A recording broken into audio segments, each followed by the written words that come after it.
கடலை எடுத்துக்கோங்க. அதை இந்த மாதிரி அரைச்சி வச்சுக்கோங்க. நம்ம அரைச்சி வச்ச புழுங்கல் அரிசி மாவுல தேவையான அளவு உப்பு சேர்த்துக்கோங்க. ஒரு சிட்டிகை பெருங்காயத்தூள், கொஞ்சம் வெண்ணெய் சேர்த்துக்கோங்க. ஒரு ஸ்பூன் சீரகம் போடுங்க. 3 ஸ்பூன் பொட்டுக்கடலை மாவை சேர்த்துக்கோங்க.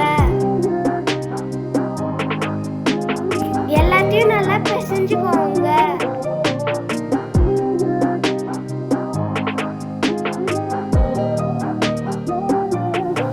முறுக்கு மாவு ரெடி.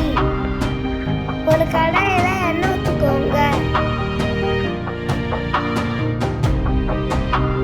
எண்ணெய் காஞ்சதும் ஒரு முறுக்கு கடாயில பிசைஞ்ச மாவு போட்டு நல்லா அழுத்தி விடுங்க.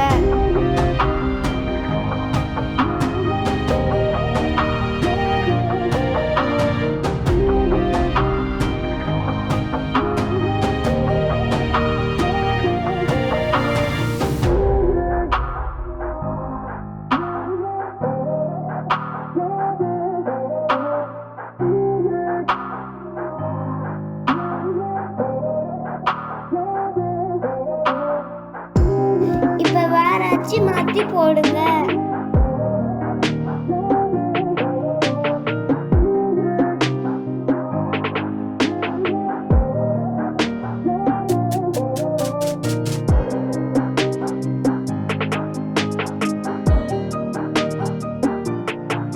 இப்ப வேற அச்சு மாத்தி போடுங்க.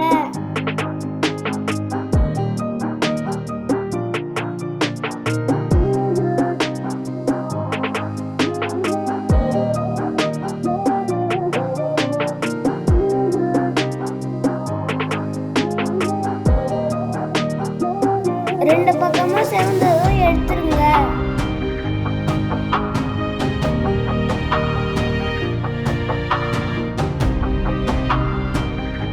விதவிதமான